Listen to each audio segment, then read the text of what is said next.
Hello, Easy Nation, and welcome to episode 6 of the DarthEasy Show. Thank you once again for joining me on another episode of the DarthEasy Show. So as always, guys, I really appreciate you listening to the show so far. I hope y'all have liked it so far. Remember, comment, tweet me. Tell me if any improvements you think I should make to the show. Stuff I should watch or other things I should do with the show. And now it's time to begin another show. So, as always, we have a bunch of topics to talk about. We have the week of movies, TV, video games, anime, and books to talk about. Also, what's coming up next week for the DarthEasy Show. So, to begin off with the show, we're going to start it off, as always, we talking about the movies. This is everything I've been seeing in the movie sphere, going from seeing movies in the theater and my classic movie review of the week. So, the first movie I saw this week in theaters was a little movie called The Mummy. The Mummy is basically a remake of the Ben Fraser movies that came out in the early 2000s. And I'd be honest with you, I don't exactly remember those movies all too well. I couldn't even tell you anything that actually happens in any of those movies. But, you know, they stand the test of time, I guess. You know, that cheesiness of the Mummy movies you liked. And what Universal is trying to do is they're trying to keep up with Marvel, DC, Warner Brothers, Disney, and they're like, you know what, movie universes are really cool. Let's try to get this movie universe thing going with the monsters.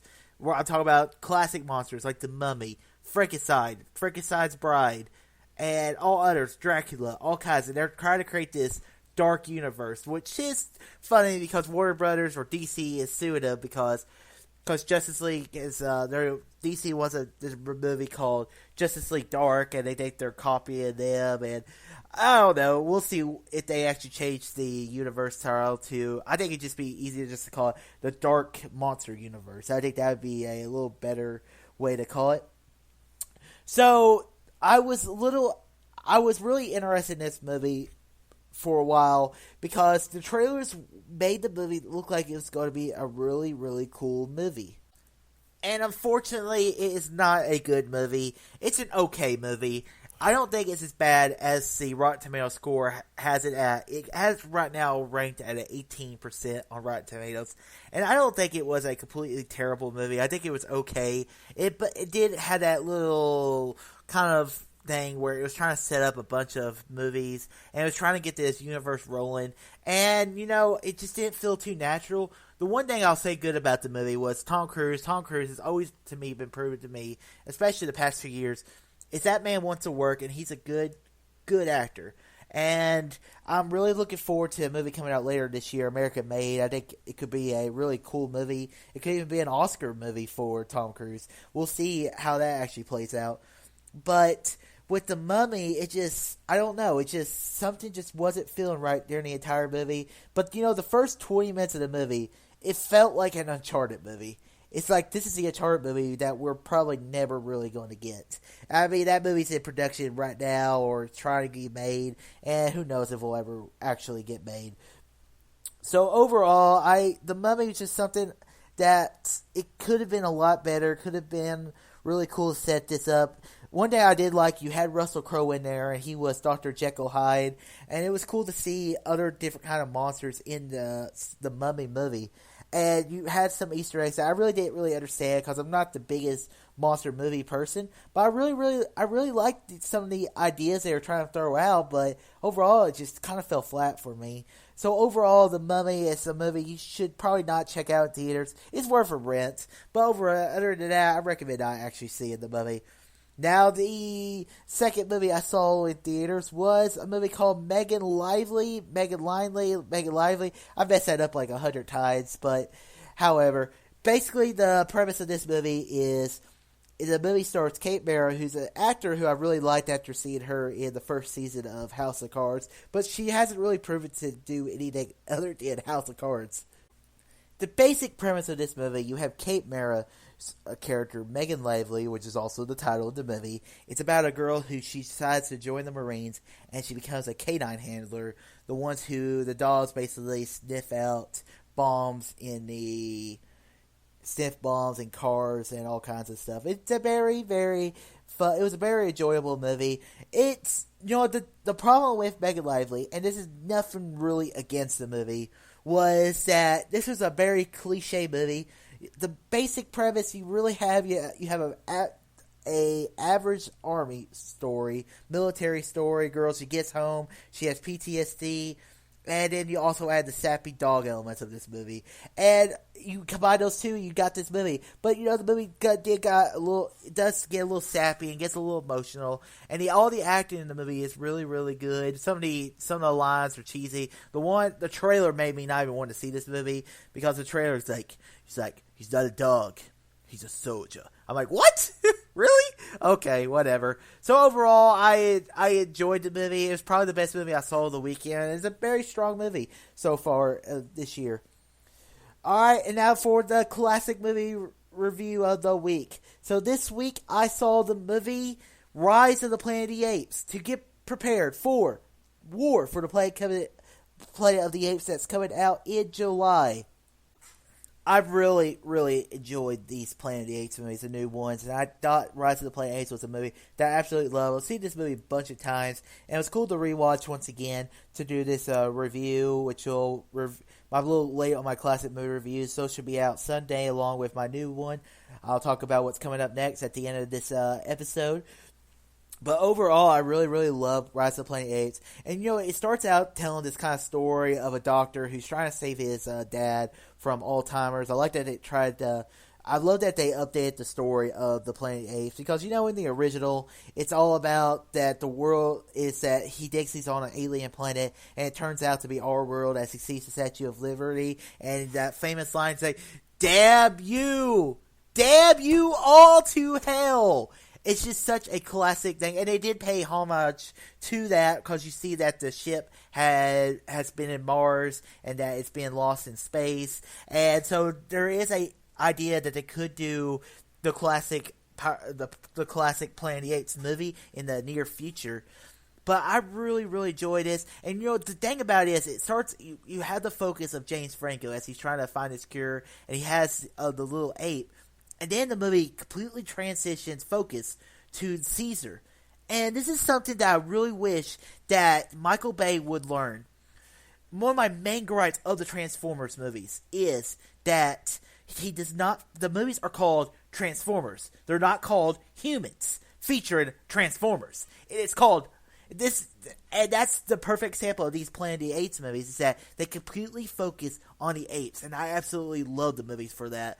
And just to see Caesar as he's learned to be an ape, and he's trying to teach humanity kind of to these apes, and he's leading them, and it's such an enjoyable movie. I really, really love Rise of the Planet of the Apes. Check out my full review on Sunday on the DarthEasy YouTube channel.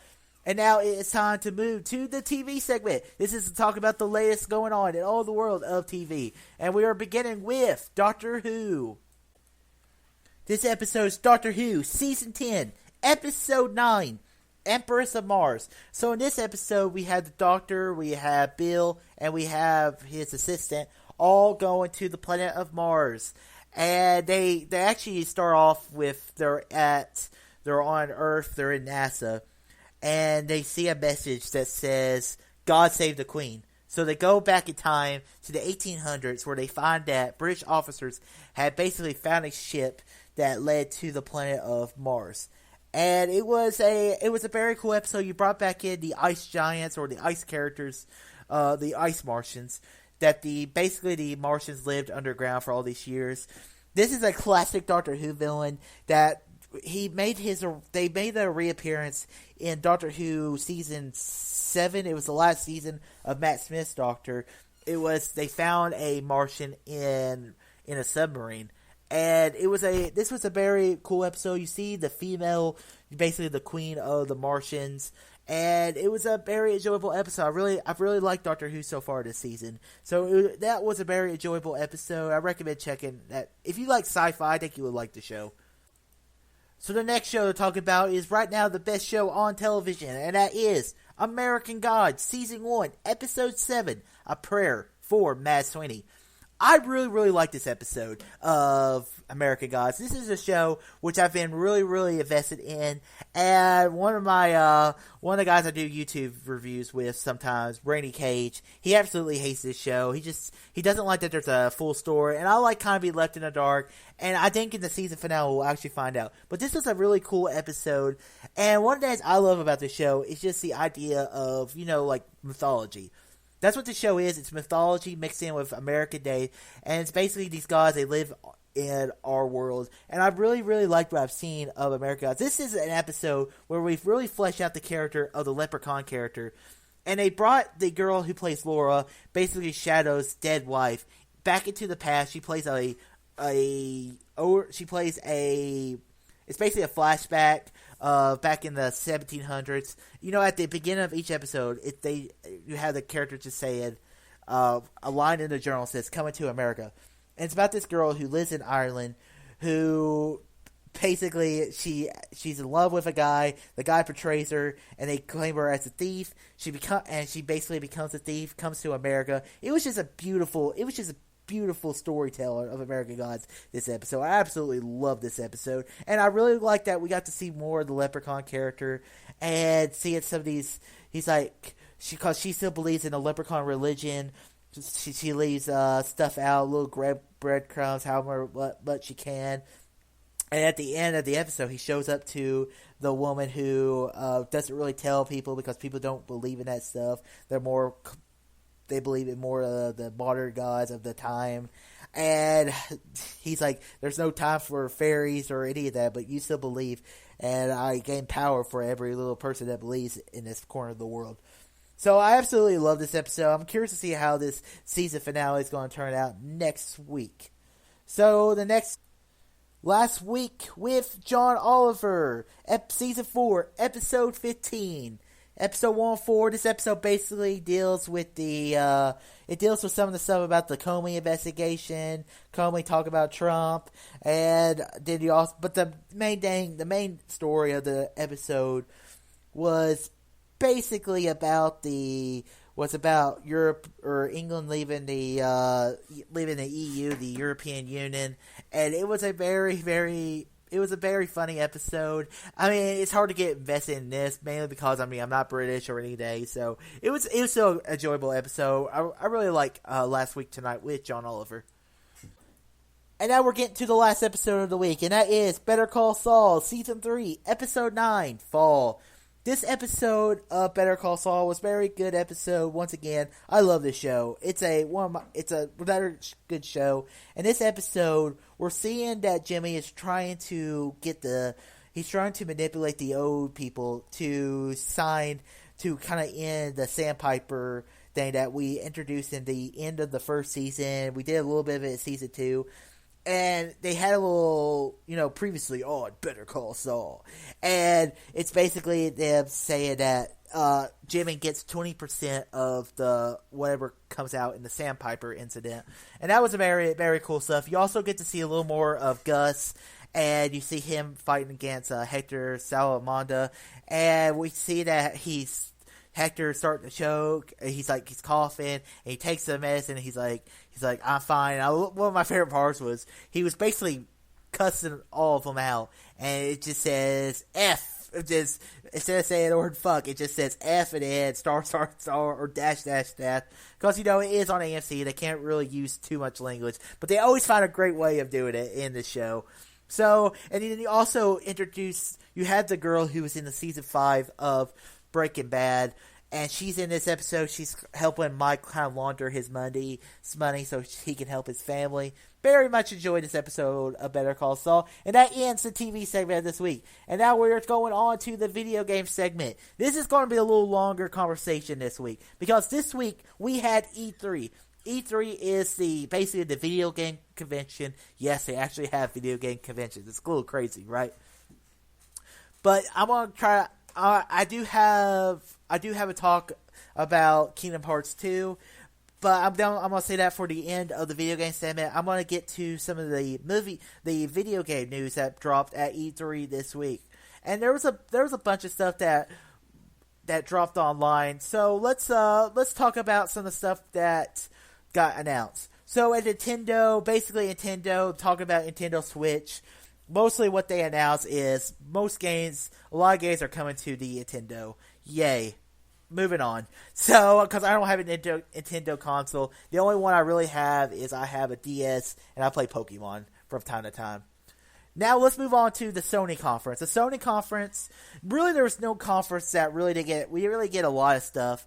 The one cool thing I found out from the Sony conference was we're getting a Spider-Man game for the PS4, and you know what this basically is? It's basically Spider-Man Batman Arkham Asylum. That's basically what this is. And while I was watching it last night, I was just like, this is basically going to be Batman Arkham Asylum. I'm fine with that because I absolutely love Spider-Man. But you're actually going to be Miles Morales Spider-Man, so that's going to be pretty cool. Other things that Sony announced at their conference was they showed trailer of the new God of War game. I've actually never played any of the God of Wars. I played one on the PSP, and I watched this. This looked pretty cool. It kind of reminded me a little bit of The Last of Us. So I'm really not the whole thing about The Last of Us, but I really, really enjoyed this little trailer for God of War. Very much liked it. And that really ends everything about the Sony conference I'm going to talk about. Like I said, they didn't announce anything about Last of Us 2, so I'm a little disappointed in that, but that's basically it. Now we're moving on to the Ubisoft conference. So basically, only things I'm going to talk about, first thing I'm going to talk about is the game called Skull and Bones, and this is basically a pirate game. I love Assassin's Creed 4, and what I said about Assassin's Creed 4 was not a good Assassin's Creed game, but it was a great pirates game. And I absolutely love that for that. And Skulls and Bones looks like it's going to be fun. It's kind of switching it up. It's switching to the Indian Ocean. Who knows if I'll actually get this. But it's something that I saw pretty cheap. I would buy it. And the other game coming out with Ubisoft is Assassin's Creed Origins. This game is taking us all the way back to ancient Egypt. And that looks pretty cool. I mean, Egypt is one of those places where I thought they probably should have stayed away from. I think I would rather see ancient Japan. But, Egypt is, along with, ancient Mesopotamia, is really the foundation of human history. And I think it could be really interesting, just this idea, the pharaohs believe in their gods, and maybe they have some kind of apple of Eden. This could be a very, very enjoyable game. And who knows, I might buy it because there's not really much coming out this fall. Really, there's only two more games I'm going to talk about because like I said, there wasn't much to really talk about from this year's E3. And really, there's not much to talk about that's coming out this year. And that's one thing I wish there was something that was coming out this year. I mean, next year we have Red Dead Redemption. But the two games left to talk about one is Anthem. And must be why Mass Effect Andromeda freaking sucked. Because they spent all their time working on this game. And you can barely tell, because I played a little bit of Mass Effect Andromeda, and I was so disappointed with that game. I played that game a weekend, and I stopped playing it because I was so uninterested with the game. So, this game, Anthem, it looks very cool. It kind of reminds me of like a Destiny or the Borderlands. That's it. Haha. So, it kind of reminds me of a little bit of a Borderlands mixed in with it. And I very much enjoy this game, this trailer, and I'm looking forward to buying it. And I probably will get it next year. Looks like it said it's going to come out at the end of next year, so probably it will actually come out in 2019. So knowing BioWare, but I was hoping they would announce something about Dragon Age 4, and I'm looking forward to getting this. But I mean, I could tell that the main team for BioWare was working on this, and some offshoot team was like, hey, you do Mass Effect, because we really don't want to do that anymore. So, the final thing to talk about is, I'm DarthEasy for a reason, and that is Star Wars Battlefront 2. The first Star Wars Battlefront was just DLC for a game we never really fully got.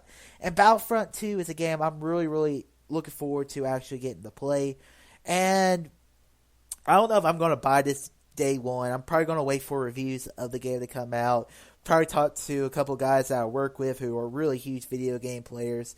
And I just cannot really, I don't want to drop $60 on games because video games are ridiculous how much they cost. But one thing I loved about the little trailer you got, because I didn't watch too much of it. But I saw the trailer, and it starts off as you see the First Order Stormtrooper helmets. Then you move into the Empire, and then you go to the Clone Troopers. Basically, 3 generations of Clone Troopers, of Stormtroopers, to the Force Awakens Stormtroopers. And the one thing they showed a lot of was that they showed a lot of the Clone Wars warfare. One thing I really did is, you would only know if you've watched a lot of Clone Wars, was that the clones, I could definitely tell where the voice actor they use in the Clone Wars TV show, and I'm very happy they did that. The thing I'm interested most about this is the story, the campaign, because everything that happens in the Star Wars universe is officially canon. And one thing I absolutely love about this is you're seeing a different side of the story, of an Empire side. I love the Imperial perspective. I love books like Lost Stars. I've loved the stories like Bloodline, that they kind of done these stories that in the Empire's perspective, and they're not bad people, but they do bad things. So overall, I really enjoy some of the stuff I saw from E3. Also, I almost forgot to mention this, Kingdom Hearts 3. It says it's coming out March next year. The gameplay looked freaking amazing, and it looks like you're going to go to the worlds of Tangled. We're going back to Hercules, and there's some other world. It looks like it's going to be Twilight Town. The thing they're talking to Xehanorts. So I'm really interested in playing this game of Kingdom Hearts 3. I've been waiting for this game for over 10 years. It's my most anticipated game coming out next year. If it comes out next year, I'll believe it when I see it. But Kingdom Hearts 3, hell yeah. But now let's get on to my video game play of the week. The game I've been playing, as I said last week, was Kingdom Hearts 2. I just beat the game Monday night, and I absolutely love Kingdom Hearts 2. The game is so much fun to play. It's one of the funnest games you can ever play, in my personal opinion. The story makes absolutely no sense, so there's really no bother me even explaining it. But I absolutely love Kingdom Hearts 2. Very fun game. I'll talk more about it on my review whenever that comes out. It'll probably be sometime next week. So guys, so if there's any E3 stuff you liked, make sure you tweet at me, comment me on the YouTube video of this. So you tell me what's the most disappointing or what was the most exciting thing they announced at E3. And now it's time to move on to the anime segment of the show. This is everything going on in anime, every anime I'm watching. And I have a little more anime to talk about, and we're going to lead off the show with Boruto, Naruto Next Generations. So I started watching Boruto. I watched episode 1 a while back, and I was like, I'm going to watch this once I get some time. And I found some time, and I watched episode 2 through 10. I had 9 episodes to talk about, but I'm basically just going to gloss over, and I can get to more in-depth reviews when I watch the episodes week by week. One thing I liked about Boruto is I really don't know where the story is going, and I like that they're actually spending some time in the academy. It's basically Ninja Hogwarts. That's the easiest way to explain Boruto. I really, really like the show. I like the characters. You can tell that they are kind of copies of some of the old characters that we know and love. But you also see some old characters, and you see some new elements to the characters. And I really, really enjoy Boruto. And it's a very good anime. It's worth watching, especially if you like Naruto. Now, the anime I've been talking about week by week is Attack on Titan. This episode, we see the two colossal titans fighting against our main character, and and it was a very cool Titan battle scene. They're trying to defeat the Titan, and it was just a really, really cool episode of Attack on Titan. I love this show, and I'm looking forward to talking more about it. But really, there's not much to talk about because really it was a fight scene. He uses a thing he learned from one of the girl Titans that he didn't know was a Titan at the time. He uses that move to beat one of the main characters. But now the Colossal Titan's falling down, so I'm curious what's going to happen next week. And now it's time to move on to the book segment of the week. And this is actually the theme of the episode. It's time for the main event. I finally finished the book Star Wars Thrawn. Thrawn is a very enjoyable book. It's not my favorite Star Wars canon book I've read so far. My favorite is probably Lords of the Sith, but this book is not even as good as Tarkin. And this book, it really reminds me a lot of Tarkin. And basically what the book is, it's a story about how Thrawn became a Grand Admiral of the Empire. And how he deals with the political elements and him dealing with all other kind of stuff in the Empire.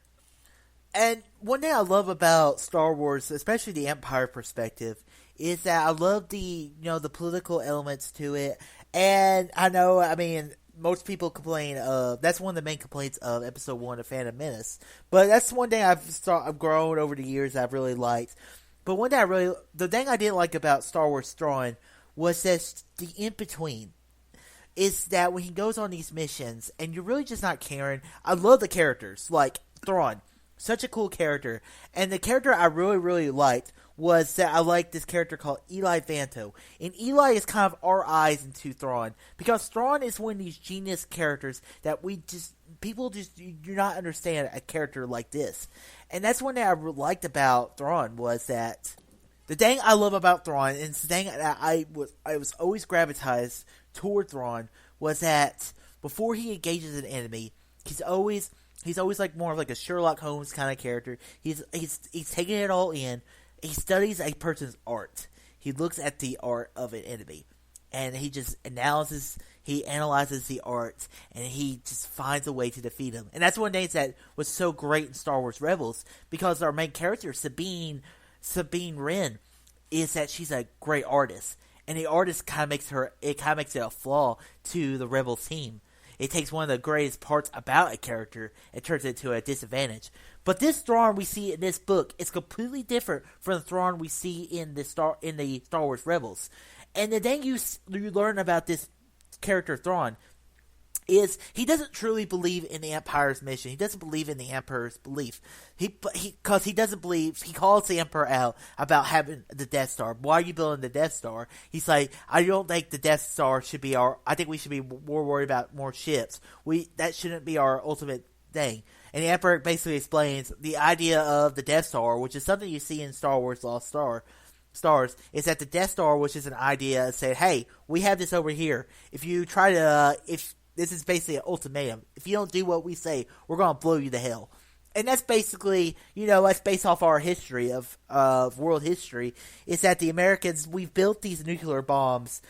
We bombed Japan, and then we're basically showing to everyone in the world, you mess with us, we're going to drop one of these on you. And that's basically kind of the element of the Death Star in a nutshell. So, overall, Thrawn was a very enjoyable book. And the thing I liked at the end of Thrawn, when I finished Tarkin, at the end of Tarkin, I knew that Tarkin was the bad guy. I understood where he was coming from. I knew exactly what he was doing and how he was brought up. But I knew at the end of Tarkin, Tarkin was a bad guy. But at the end of Thrawn, I don't see Thrawn as a bad guy. I see him as more of a hero-type character in a dark world. He believes that a united galaxy has a better chance to fight what's ever going on beyond the unknown regions of the galaxy where he is from. And that was one thing I really liked that they could throw it out. I mean, could Snoke be from the unknown regions? And maybe the First Order has actually tried to fight against a greater threat. So, overall, very good book. Not my favorite Star Wars book I've read so far, but very much enjoyed it. I've also started reading Star Wars Ahsoka. I'm about 25 pages into it, and I'm really, really liking it so far. More updates each week as I get closer and closer of finishing that book. And yes, it'll probably be another 10 episodes before I actually finish Ahsoka. But I enjoyed it so far. And now it's in the show with talking what's upcoming for next week on the DarthEasy Show. So basically what's upcoming next week. My classic review for next week will be the review of The Amazing Spider-Man. I'll be rewatching The Amazing Spider-Man movie, the first one. First one I really liked. Second one, I don't really want to talk about that. But I will talk about that in a couple weeks after I do the first Amazing Spider-Man. The movies I will be reviewing next week. I'm going to probably push this show till Wednesday next week. I know this is actually being published on Wednesday, but I want to get these episodes out on Tuesday.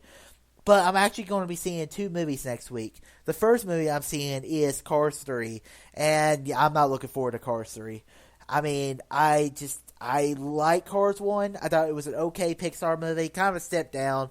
Cars 2, never going to see it because I heard it's terrible. Cars 3, I was looking forward to because the visuals just look so completely stunning. And I just not caring about Rocky 3, I call it Rocky 3 because the movie looks like Rocky 3. And if there's a montage that go,